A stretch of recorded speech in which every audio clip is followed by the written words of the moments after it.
selaku dosen Prodi Sarjana Kebidanan dan Pendidikan Profesi Bidan Universitas Medika Suherman, yang mana dengan NIDN saya dengan bernomor 142118501 dan nomor NUPTK 1453636423019 dengan rasa tanggung jawab yang diberikan oleh pemerintah sebagai bahan acuan penilaian diri dosen. Izinkan saya untuk menjelaskan mata kuliah pengaku yang saya ajukan kepada mahasiswa dengan mata kuliah asuhan kebidanan yang diberikan kepada mahasiswa semester 1, yang mana dengan mata kuliah asuhan kebidanan dengan bobot SKS 2 SKS, 1 SKS teori dan 1 SKS praktikum, yang mana pada semester 1 ini diberikan kepada mahasiswa awal. Mata kuliah asuhan kebidanan adalah mata kuliah inti wajib pokok mahasiswa bidan semester 1. Dari CPL Prodi Bidan terdiri dari S2 yang menunjukkan adalah menjunjung tinggi nilai kemanusiaan, kemudian dan S3-nya berkontribusi dalam meningkatkan mutu kehidupan bermasyarakat, berbangsa dan bernegara. S6-nya mampu menerapkan perilaku logis, kritis, sistematif dan inovatif. P1-nya adalah menguasai konsep teori ilmu kebidanan, manajemen asuhan kebidanan, keputusan klinik profil kebidanan. P4 menguasai konsep teori ilmu ekonomi kesehatan politik, kesehatan, kebijakan publik di bidang kesehatan. P5-nya adalah menguasai konsep teori ekonomi manusia secara umum dan konsep teori psikologi. KU1 mampu mendokumentasikan, menyiapkan, mengamankan, dan menentukan kembali data untuk menjamin keaslian dan pencegahan plagiasi. KU9 mampu mengaplikasikan keilmuan kebidanan dalam menganalisis masalah dan memberikan petunjuk dalam memilih alternatif pemecahan masalah pada lingkup praktek kebidanan. KK7 mampu mengaplikasikan teori dan praktek pengambilan keputusan dan manajemen dalam pelayanan kebidanan sesuai dengan kode etik. KK11 mampu mendemonstrasikan langkah-langkah manajemen pelayanan kebidanan. Lanjut adalah CPMK, yang mana CPMK-nya adalah M1. Mahasiswa mampu menjelaskan, menguraikan konsep prinsip pendekatan manajemen dalam asuhan kebidanan. M2-nya adalah mampu mengidentifikasi kajian perempuan, hak perempuan, pengenalan perempuan, dan kajian multi perspektif. M3-nya mampu menganalisis isu gender dalam kehidupan perempuan, perspektif ilmu sosial, budaya, dan humaniora. M4 adalah mampu mengaplikasikan manajemen asuhan kebidanan sepanjang siklus kehidupan perempuan dengan menerapkan prinsip pendekatan dan manajemen kebidanan. Dan sub CPMK atau capaian pembelajaran mata kuliah terdiri dari L1 sampai dengan L14, yang mana L1 mahasiswa mampu menjelaskan dan menampilkan prinsip asuhan kebidanan secara tepat. L2 mahasiswa mampu menjelaskan, menampilkan, dan mengidentifikasikan asuhan kebidanan secara holistik, secara tepat, sistematis, dan teratur. L3 mahasiswa mampu menjelaskan, menampilkan, menerapkan tentang pendekatan dalam asuhan secara tepat, sistematis, dan teratur. L4 mahasiswa mampu mengklasifikasikan, memperjelas, melengkapi langkah-langkah manajemen asuhan kebidanan secara tepat, sistematis, dan teratur. L5 mahasiswa mampu menerapkan melengkapi, mendokumentasikan, dan pendokumentasian asuhan kebidanan secara tepat, sistematis, dan teratur. L6 adalah mahasiswa mampu menggambarkan, memperjelas, dan menunjukkan tentang sejarah perjuangan perempuan lokal, nasional, internasional secara tepat dan sistematis. Kemudian ada L7. Mahasiswa mampu memperjelas, menunjukkan tentang pengenalan perempuan dalam kajian multi perspektif. L8, mahasiswa mampu merinci, mengklasifikasikan, dan menganalisis tentang hak-hak perempuan dan anak secara tepat, sistematis, dan teratur. L9, mahasiswa mampu merinci, mengklasifikasikan, dan menunjukkan tentang peran dan status perempuan dalam kehidupan keluarga, masyarakat, negara, dan membangun perabadian manusia secara tepat, sistematis, dan teratur. L10, mahasiswa mampu merinci, mengklasifikasikan, dan menganalisis tentang isu gender dalam kehidupan perempuan secara tepat, sistematis, dan teratur.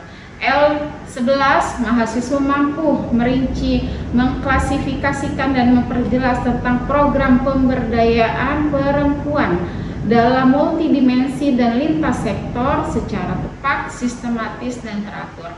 L12, mahasiswa mampu merinci, mengklasifikasikan, dan menjeniskan tentang kajian gender dalam pelayanan kebidanan dan kesehatan secara tepat, sistematis, dan teratur.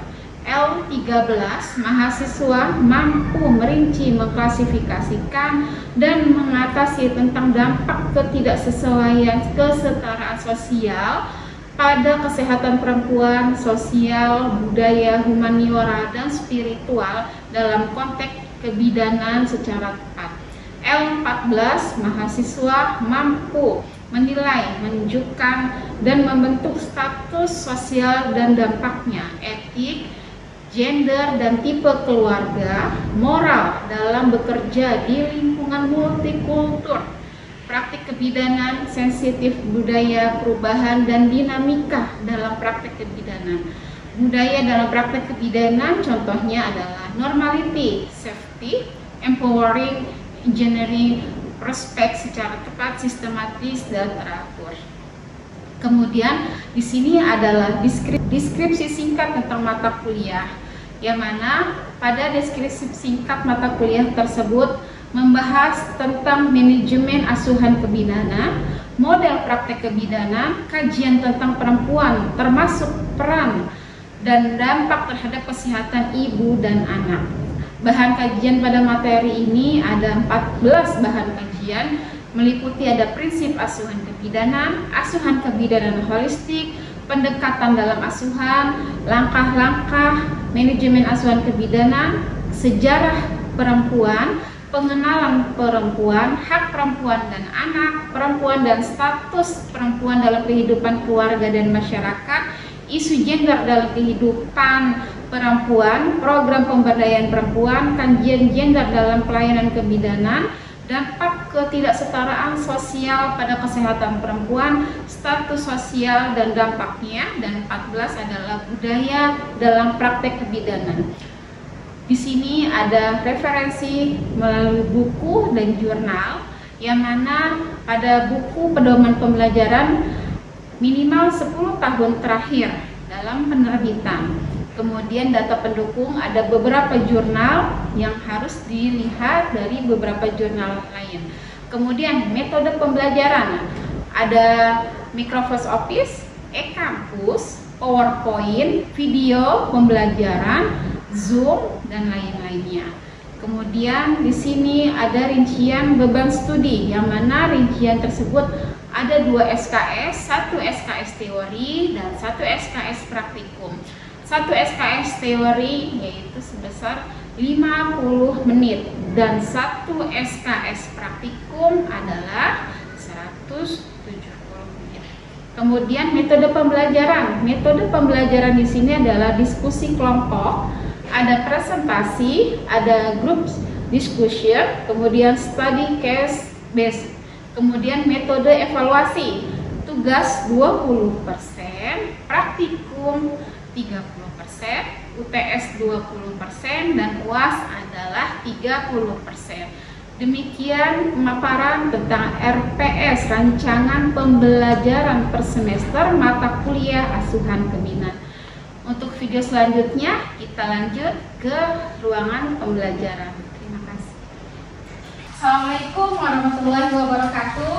Waalaikumsalam warahmatullahi wabarakatuh. Apa kabar kalian semuanya? Alhamdulillah baik, Bu.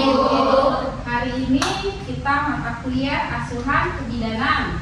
Sebelum perkuliahan dimulai, alangkah baiknya kita berdoa terlebih dahulu. Semoga niat kita diberikan kemudahan dan kelancaran, dan Allah memberikan kemudahan dan kejujuran buat kita semua. Berdoa mulai, doa selesai. Oke, sebelum perkuliahan dimulai, izinkan saya absen dulu ya. Oke, Ina hadir. Oke, Nisa hadir. Oke, Febri hadir. Oke, hadir semua ya nih ya. Terima kasih. Nggak ada yang sakit ya? Tidak ada. Sebelum perkuliahan dimulai, ingat nggak mata kuliah sebelumnya? Sebelum ini adalah mata kuliah asuhan kebidanan pertemuan yang kedua. Mata kuliah pertemuan yang pertama teorinya tentang apa deh? Apa yang tahu? Asuhan kebidanan. Pertemuan pertama tentang apa? Prinsip kebidanan. Pertemuan yang pertama. Oke, untuk mengulang pertemuan sebelumnya, siapa yang tahu? Oke, mangga.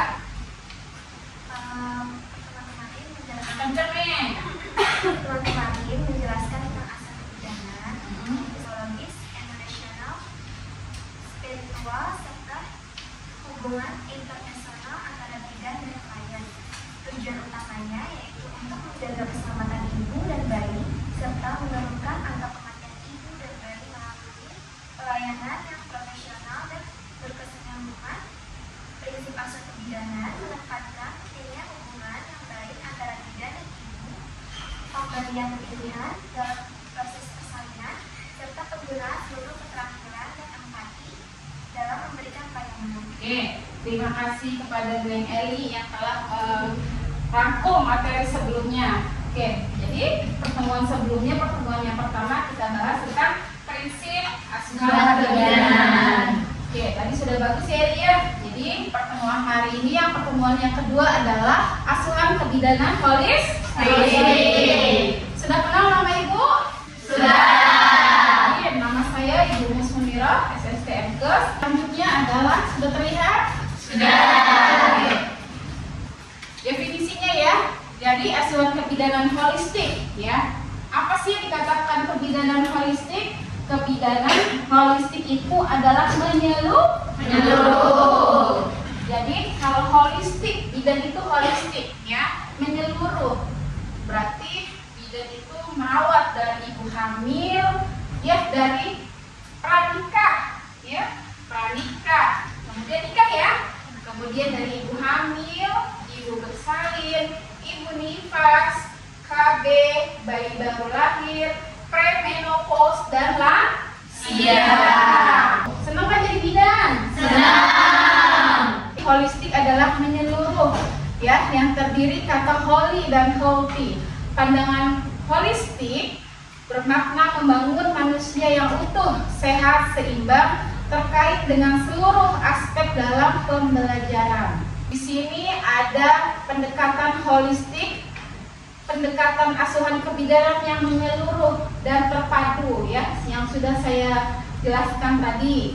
Kemudian kalau pendekatan yang berpusat pada perempuan, jadi adalah memberikan partisipasi aktif terhadap keluarga serta komunitas dalam pemberian pelayanan kebidanan. Jadi kalau ibu-ibu bidan memberikan pelayanan kebidanan apa aja?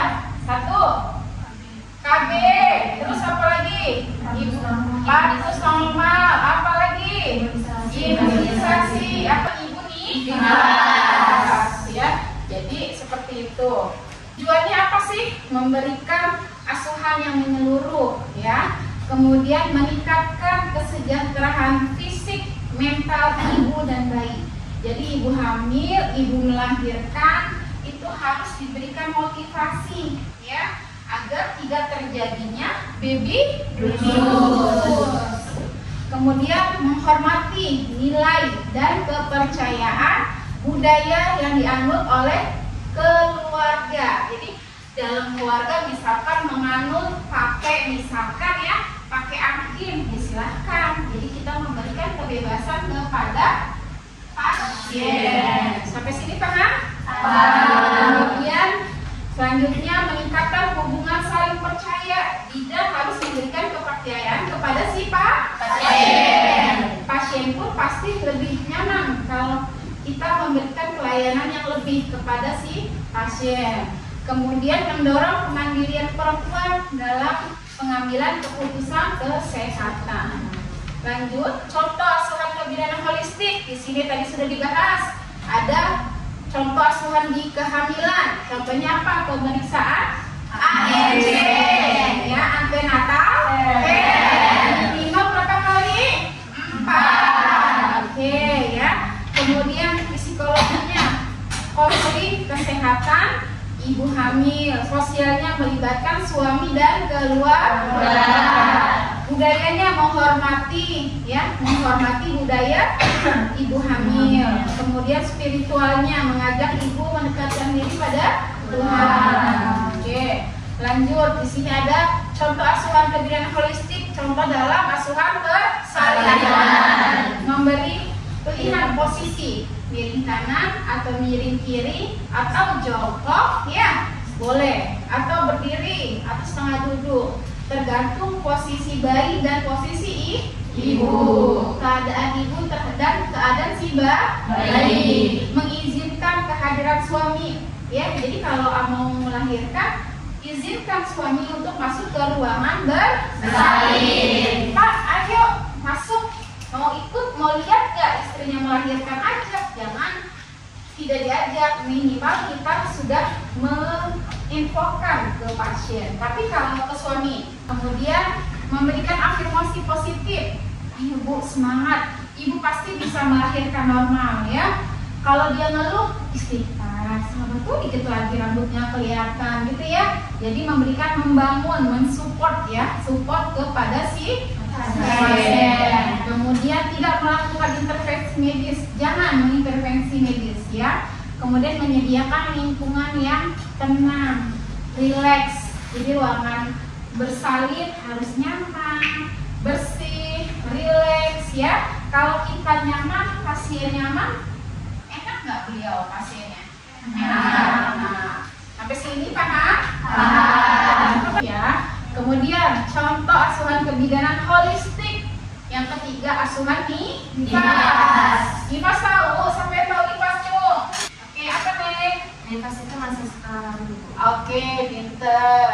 Jadi nifas adalah masa setelah bersalin. Itu dikatanya masa nifas. Nifas penting, khususnya untuk menyusui atau memberikan ASI eksklusi. Kemudian mengunjungi ibu rumah ya. Masa nifas biasanya ibunya perlu perawatan. Bu, nanti setelah ibu melahirkan, ibu pulang, nanti ada asisten saya ya yang ke rumah ibu. Seperti itu biasanya. Minimal sampai tali pusatnya putus. Berikan edukasi, pemahaman budaya dan agama ya. Lanjut. Di sini kemudian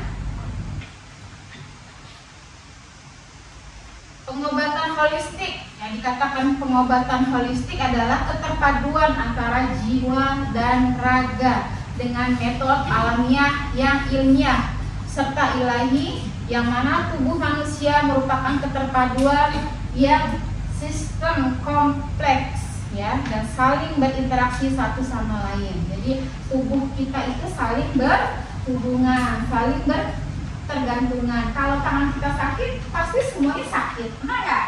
Nah, jadi seperti itu. Kemudian di sini ada perawatan holistik ya, yang mana ada pijat bayi, kemudian perawatan. Biasanya kalau di klinik itu ada perawatan khusus pada ibu nifas. Ada pijat bayi, pijat ibu pada masa nifas, facial ibu pada masa nifas, ya, payudara, pijat oksitosin. Untuk manfaatnya adalah memperlancar ASI. Dimensi perawatan holistik, yang mana dimensi hubungan antara biopsikososial dan spiritual seseorang. Dimensi pemahaman bahwa seorang merupakan satu kesatuan secara utuh tanpa bisa dipisahkan. Kayak jiwa kita, raga kita utuh kan? Ya, jadi itulah yang dikatakan dimensi perawatan holistik. Nilai utama perawatan holistik mulai dari psikologi dan pendidikan. Kemudian mendekatkan bahwa asuhan holistik didasarkan pada satu kerangka filosofi dan pengetahuan. Kemudian yang B, holistic ethic atau teori keperawatan, mendekatkan bahwa asuhan profesional didasarkan pada teori, informasi oleh penelitian, dan didasarkan oleh prinsip etika sebagai petunjuk yang kompeten. Lanjut, di sini nilai utama perawatan holistik ada holistic neural self care, holistic communication therapy and development and cultural company. Kemudian di sini macam-macam cabang penyuluhan holistik. Teknik pengobatan terapan holistik, yang mana pengobatan holistik adalah pengobatan dengan penggunaan konsep menyeluruh, keterpaduan antara jiwa dan raga. Oke. Apa yang dimaksud pengobatan holistik ini? Dengan menggunakan konsep menyeluruh, yaitu keterpaduan antara jiwa dan raga dengan metode alamiah yang benar, serta ilmiah, yang mana tubuh manusia merupakan keterpaduan sistem yang sangat kompleks dan saling berinteraksi satu sama lain dengan sangat kompak, dan otomatis tergabungnya satu fungsi elemen unsur tubuh manusia dapat mempengaruhi fungsi yang lainnya. Nah, bagus ya. Jadi pengobatan holistik adalah pengobatan yang secara ilmiah. Lanjut, di sini ada metode pengobatan. Pengobatan holistik yang dikembangkan dengan terapi, contohnya pengaturan pola hidup, pola makan, olahraga, ya. Sekarang kita mulai hidup sehat karena sudah mulai merasa sehat itu mahal, ya. Benar nggak? Oke. Kemudian relaksasi, meditasi atau penyembuhan. Kalau kita mungkin bisa secara sholat atau berzikir, atau olahraganya seperti olahraga yoga. Pernah lihat? Ya. Lanjut, stimulasi otak dengan teknik perangsangan alamiah. Nah, kalau stimulasi otak contohnya apa? Misalkan merespon benda ini ada di mana, ya, merespon otak kita. Kemudian daya ingatnya seperti apa, hafalan kita seperti apa, gitu ya. Kemudian silaturahmi doktrin, pencairan paranasi, kemudian stimulasi motor, terapi doa, dan yang terakhir adalah hidroterapi dan stimulan dalam berbagai pelengkap dan penyeimbang. Di sini adalah pengertian perawatan holistik dalam kebidanan, ya. Perawatan holistik dalam kebidanan ada fisik, psikologi, sosial, spiritual, dan budaya. Kemudian jadi kesimpulan pada perkuliahan hari ini adalah kesimpulan pendekatan holistik merupakan pendekatan dan yang paling komprehensif itu adalah dalam pelayanan kesehatan, termasuk kebidanan. Dalam pendekatan ini seorang individu merupakan sebuah kesatuan yang terdiri dari dimensi fisik. Jadi kesimpulan pada perkuliahan hari ini tentang asuhan kebidanan holistik atau menyeluruh, mulai dari fisik, psikologi,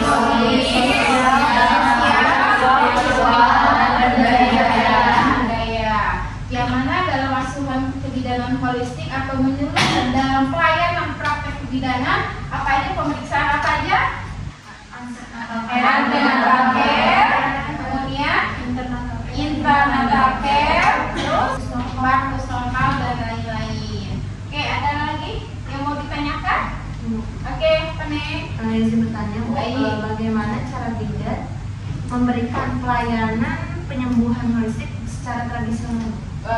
Oke, bagaimana pelayanan bidan memberikan pelayanan holistik secara tradisional pada pasien? Ya, oke. Kalau yang pelayanan tradisional tergantung pasiennya sakit apa. Misalkan ada bayi yang batuk pilek, bapil.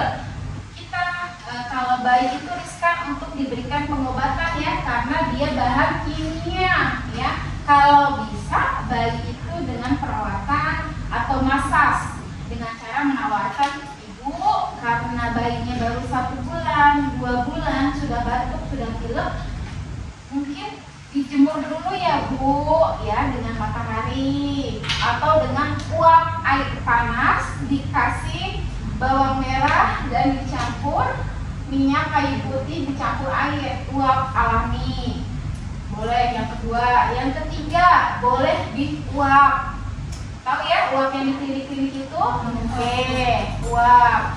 Kemudian apa lagi? Dipijat bayi sesuai kebutuhannya. Kalau dia diare, berarti pijat bayinya bagian diarenya.